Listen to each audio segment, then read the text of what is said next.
Hey there, I'm inside of an empty preset. I'm in layer 1, and I'm just going to be using the default settings up here. So I'm in the drone 1 structure, I'm inside the sawtooth wavetable, and I'm at harmonic position, or waveform number 0, which is just a totally normal sawtooth waveform.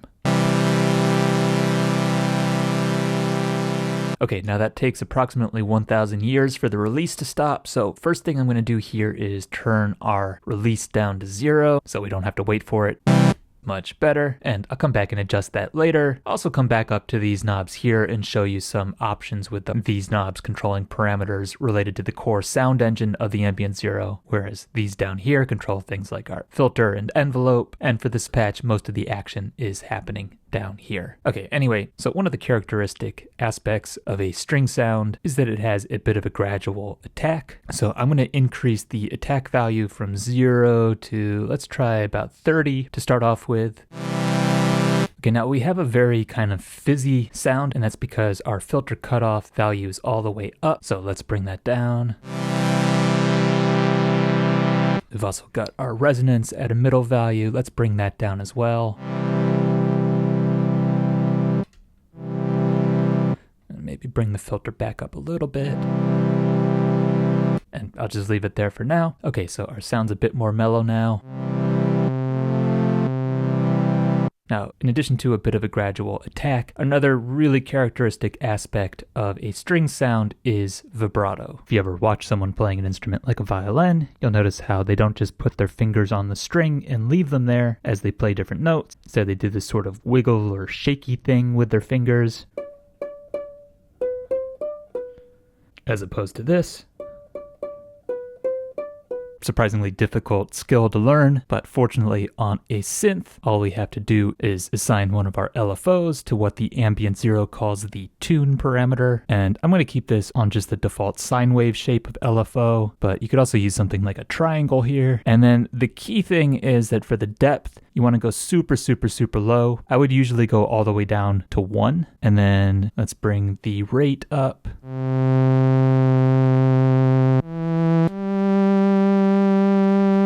Maybe somewhere there. Now you can go a bit higher with the depth, maybe 2 or 3,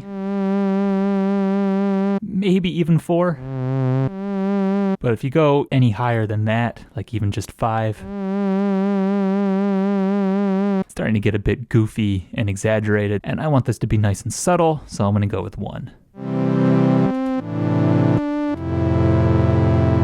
Okay, so we're getting somewhere, and now this vibrato is going to really come alive when we bring in some reverb. So I am going to take our send reverb parameter and bring that up a bit. So now we're sending some of our signal to the reverb, and if we do that, we go from sounding like this to sounding like this.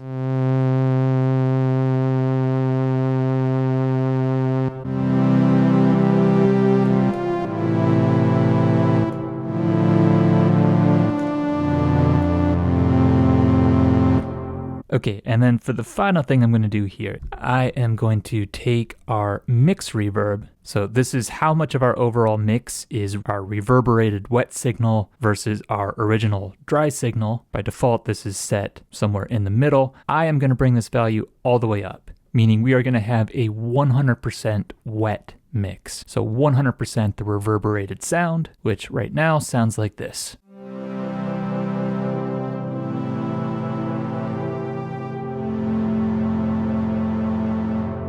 And that's pretty much the core sound of this patch. Now there's some additional things we can do, and also we can make some subtle adjustments here. So we might want to explore different vibrato speeds, for example. Maybe a little bit slower.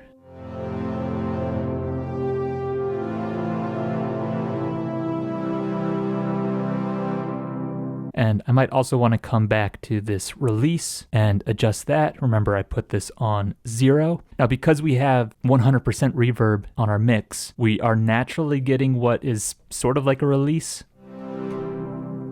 because the notes continue to ring out when I let go of the keys because they're reverberating. But I think that's a little bit too sudden, so I'm going to bring up the release, but just a little bit.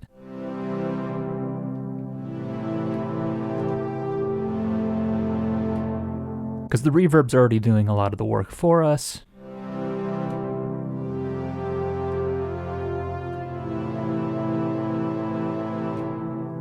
And speaking of the reverb, I have this set to the default small reverb, and I just want to leave it that way. We have all these other bigger reverbs to choose from, but because we have the mix set at 100%, each individual note sounds nice.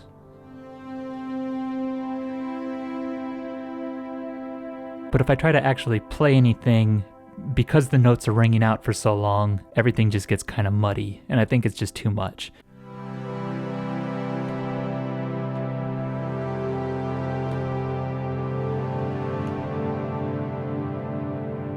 The way I'm thinking about the reverb here is it's not even really reverb in and of itself that I want. Like, I'm not trying to get this big, spacious, reverberating sound per se. What this patch is really using the reverb for is to kind of take our sound and kind of smear it or soften it or diffuse it. Okay, and then some other things we might want to do with fine-tuning this is going back to our filter cutoff and seeing if we like it being higher or lower.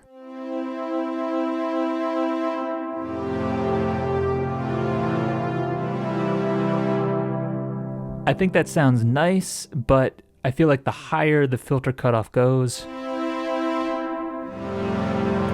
the more we're getting into almost kind of brass territory. Whereas for the strings, I want a much more mellow sound. And the lower I go with this value, the mellower it becomes. Similar with the resonance, if I bring this up, we start to get this sort of brashness that is associated with brass sounds. But yeah, so I definitely like the resonance being all the way off on this. And then the trade-off here is that the more we bring this filter down, the more mellow we get, but we're also losing volume in the process. And so something we can do here is compensate for that by bringing up our level.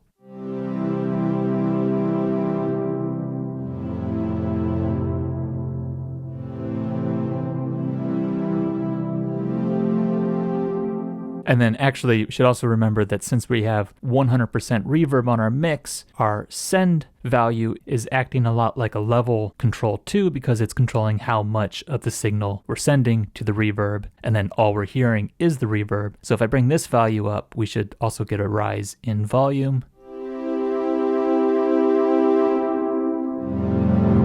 Maybe a bit too much. And then I'm going to bring the volume down a bit.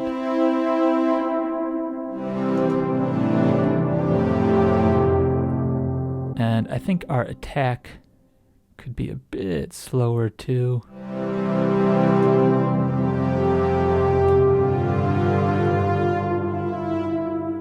And I'm actually going to bring down the send value a bit as well.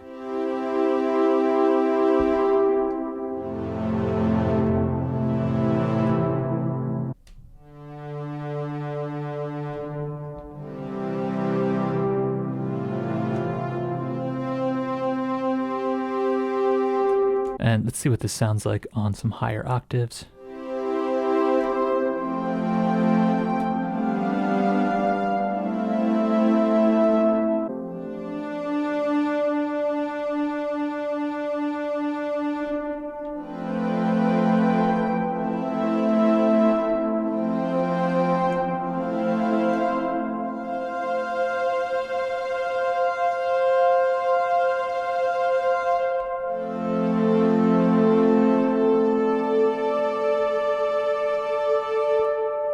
Okay, and now this thing that I'm doing with the rate of LFO1 is one last thing we can look at here, which is that another thing you'll notice if you ever watch a string player play their strings is that they don't always just wiggle their fingers at a steady rate. They'll often start off slower and then make it faster the longer that a note is held, like this.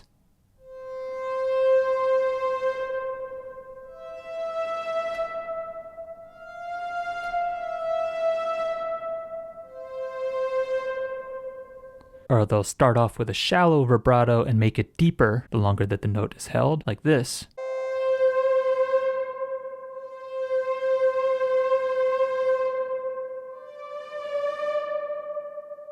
This is very hard to do.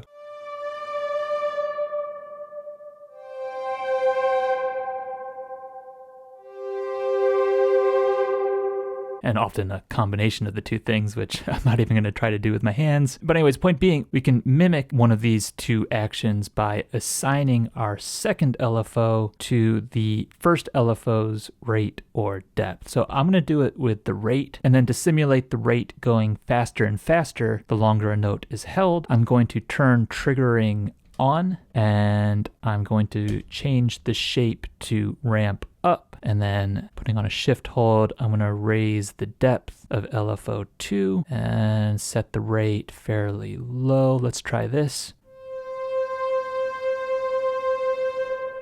And yeah, I think that'll work.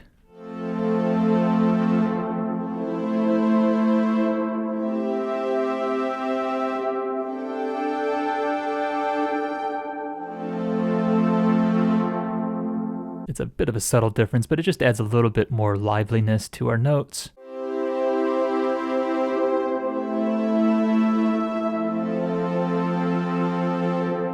And gives them a bit of a more realistic touch. Okay, and then one last thing with this patch is going back up to our top row of knobs. With our drone 1 structure, we have 2 oscillators, and we can use the pitch parameter to tune one of those 2 oscillators up or down. And so if we bring this up 120 cents, that's what these values are about, will be 1 octave up with one of our oscillators. And so now we can get a bit of a more orchestral sound.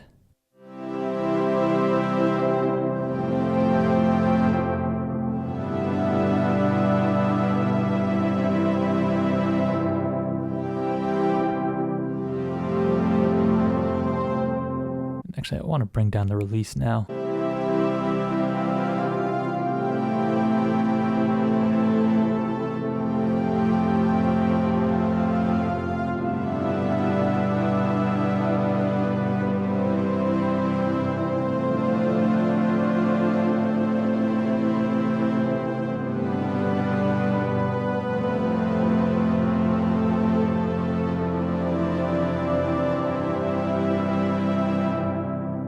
Something you might also want to keep in mind here is that with the other structures, specifically pad 1 or pad 2, pad 1 and pad 2 have 3 oscillators instead of 2. And with pad 1, the pitch parameter is connected to 2 of those oscillators on one side of the balance, and it's not connected to the other. Which means in practice, if I'm moving this up an octave, we're going to have 2 oscillators playing that higher octave and only one playing the lower one. And so it's going to accentuate the higher octaves. If we switch over to pad 2, 2 of the oscillators are disconnected from the pitch parameter and only one of them is connected to it, which means we're going to be accentuating the lower pitch oscillators more. Could also bring this up 2 octaves up.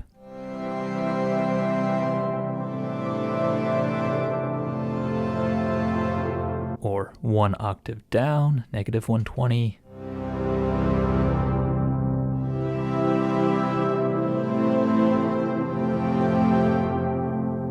2 octaves down.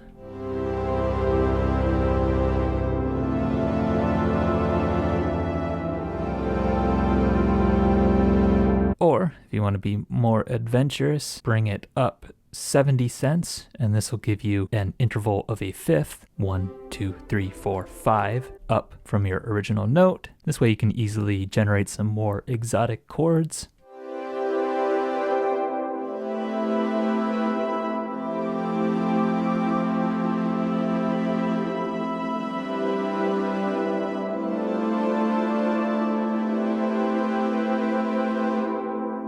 Or you could go up to 50, and this would be an interval of a fourth, 1, 2, 3, 4, from whatever notes you're playing. That'll also give you some exotic chords.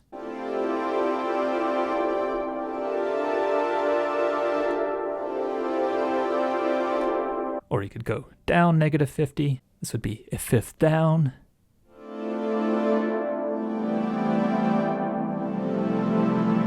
-70, which would be a fourth down.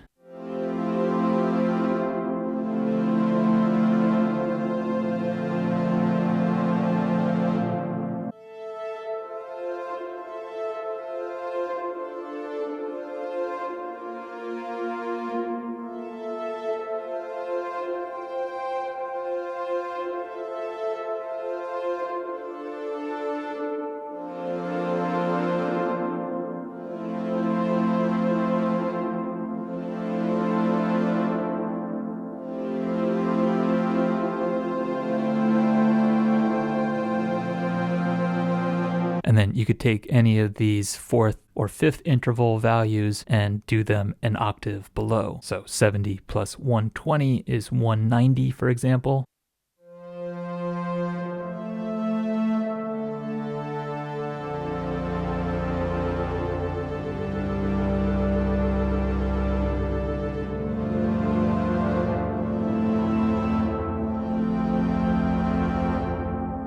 Or you can bring them back to unity, but slightly detune one of them from the other, putting on a shift hold and using that same knob.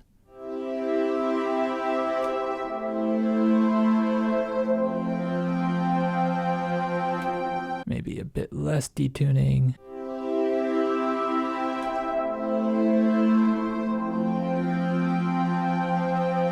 So that introduces a bit of a synthetic sound. You can hear that sort of modulation that's happening from one of the oscillators being slightly detuned from the other. But I'm going to bring the detuning back up, and instead of using the detuning parameter, we use the pitch parameter and move it up just a cent or two by using the value knob.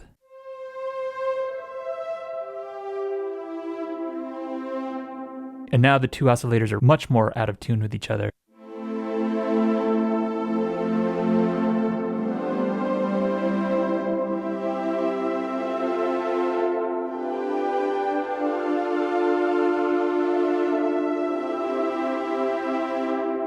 It sounds pretty similar to a chorus effect.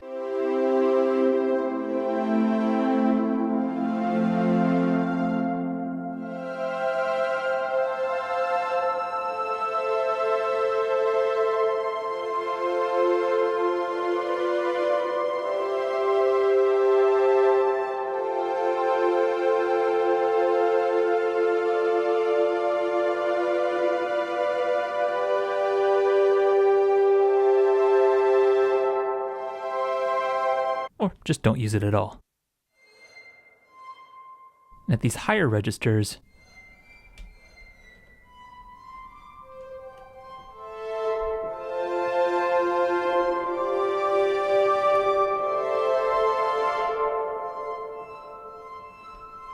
we get something that sounds, to me at least, pretty realistic.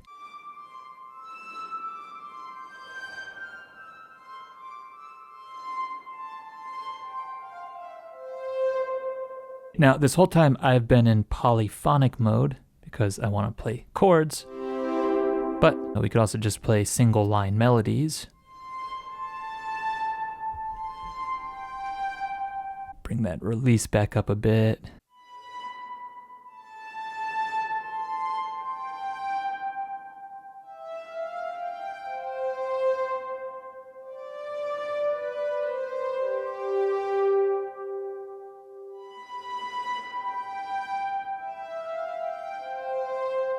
And if we're doing single line melodies like this, well, we could take advantage of one of our other voice modes and go to legato, because that way we can access this secondary value function and this button here, where we can put some glide in between the notes.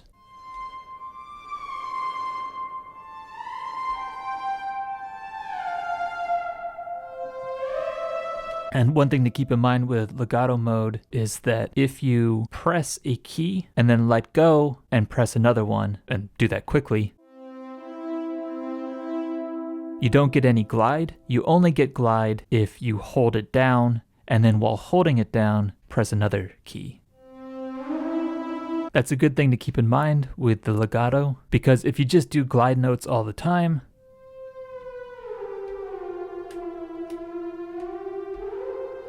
becomes a bit overbearing, and real string players don't do that either. They don't constantly slide between notes. They just do it occasionally, something more like this.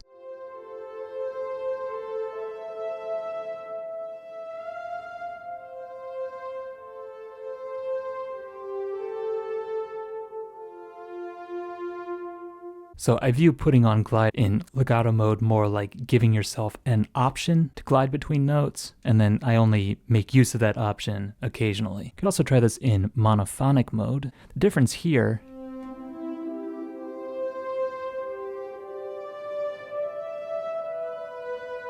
is that the attack is always going to be re-triggered with each note, and then if we bring up the glide here,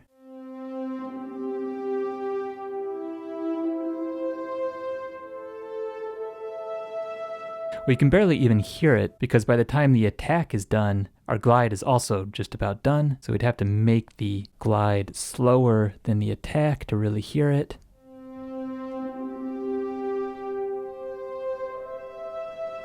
You can barely even hear it, but it is giving this extra little character at the beginning of the note where you're kind of swooping into it, which I think is nice.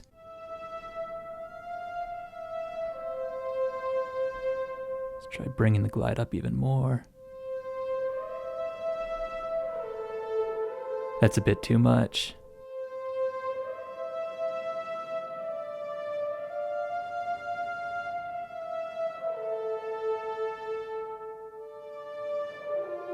It really depends on how I'm playing it. If I do these huge intervals, like if I go from here to here, an octave,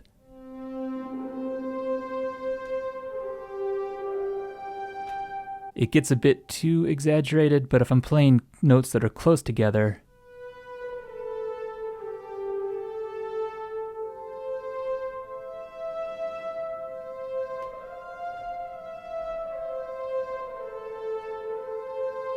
it sounds all right to me. Maybe bring it down a bit more.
And if you're in one of these monophonic modes, the thing that can be nice to do is put on some delay, put on a nice long rate, amount of time of the delays, moderate value on the amount, the number of repeats, or the number of times the sound is fed back into the delay.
start to get a bit of a little string quartet going, bring up the amount of repeats even further, and get a sort of permanent loop going with these notes.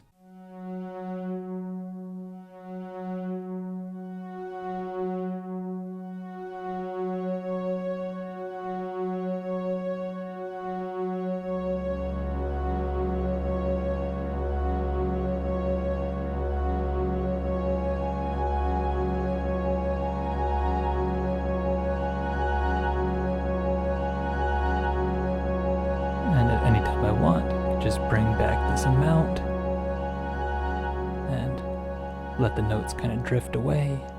Then I can put in some new ones.